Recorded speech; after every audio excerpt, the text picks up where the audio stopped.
My name is Julian Shaw. I am 27, and for the last 8 months I have been what polite people call between jobs.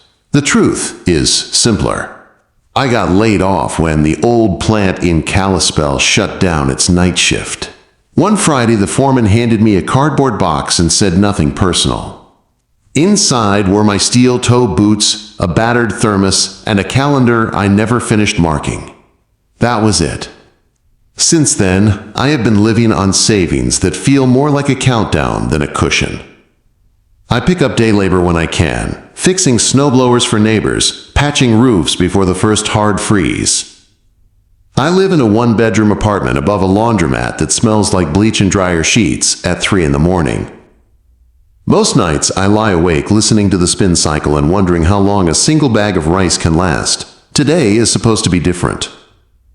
I have a job interview at a new components plant off Highway 2, about 30 miles east of Columbia Falls. The ad promised night shift work, hazard pay, and full benefits. I printed the email confirmation twice because I was afraid the first copy would disappear. I ironed my only button-down shirt until the creases looked sharp enough to cut. I even shaved, even though the bathroom mirror is cracked and makes my face look broken in half.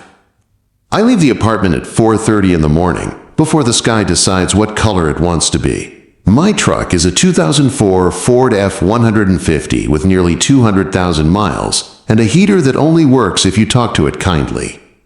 I ease onto the highway, doing 45, the wipers slapping wet snow off the windshield in uneven arcs. The forecast said flurries. The forecast lied. By the time I pass the mile marker near Hungry Horse Reservoir, the world turns white. Not the clean postcard white, but the kind that swallows everything. The centerline disappears. The guardrails fade. All that remains is the narrow tunnel carved by my headlights and the low growl of tires fighting for grip. I slow to 30, my hands tight on the wheel. That is when I see the flicker. Orange hazard lights flash through the snow, urgent and uneven. A dark shape sits sideways across both lanes. An SUV, its nose buried deep in the ditch, tail lights glowing like dying embers. Steam hisses from under the hood. There are no other cars, no plows, no help in sight, just the storm and whatever went wrong here. I pull onto the shoulder, gravel crunching under my tires. The emergency brake groans as I set it. I grab the flashlight from the glove box and step outside. The wind hits me hard, stealing my breath. Snow fills my collar in seconds as I trudge forward, boots sinking deep. The SUV is a black Lexus, its paint dulled by frost. The driver's side door is crushed inward.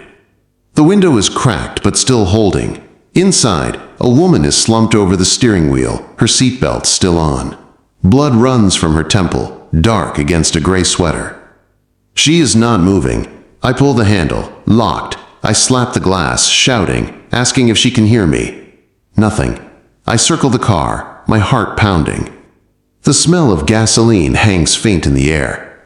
I wedge a tire iron between the door frame and the window and force it down. The glass shatters into the snow. I reach in, unlock the door, and pull it open against the wind. She is breathing fast and shallow. Her hand is trapped between the wheel and the crushed metal. I cut the seatbelt, brace myself, and lift her free. She is heavier than she looks, limp with shock. Snow is already filling the ditch. I spot it then, about 200 yards back. An old hunting cabin, half hidden by pine trees. I have passed it 100 times and never given it a thought. I carry her through the storm, my legs burning, her breath warm against my neck. The cabin door sticks, but it opens. Inside smells of damp wood and old pine.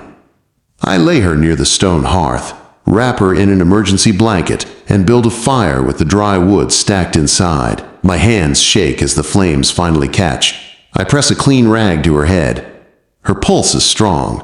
Outside, the wind howls like it wants inside. My phone shows 1 bar, then none. I try calling for help anyway. No signal. After a long moment, she stirs. Her eyes open, sharp, even through the pain. "What's your name?" she asks, her voice rough but steady. "Julian," I say. "My name is Eva." We sit there in silence, the fire crackling between us. Two strangers sharing the same small circle of warmth while the storm rages outside. And for now, that is enough. The fire settles into a steady burn, low and calm, like it knows we need it to behave. I feed it another piece of wood from the small stack in the corner. Someone stocked this place years ago and never came back. Right now, I am grateful they did. Eva sits with her back against the wall, knees pulled close under the silver blanket. The light from the fire softens her face, but I can still see the pain there. Her left wrist rests at an angle that makes my stomach tighten. It is already swelling, skin turning a deep purple. "Let me see your wrist," I say. She hesitates, then slowly extends her arm. Up close, it is worse than I thought. I have seen this before, guys on the shop floor, when something twisted the wrong way. "It's out of place," I say. "I can fix it, but it's going to hurt."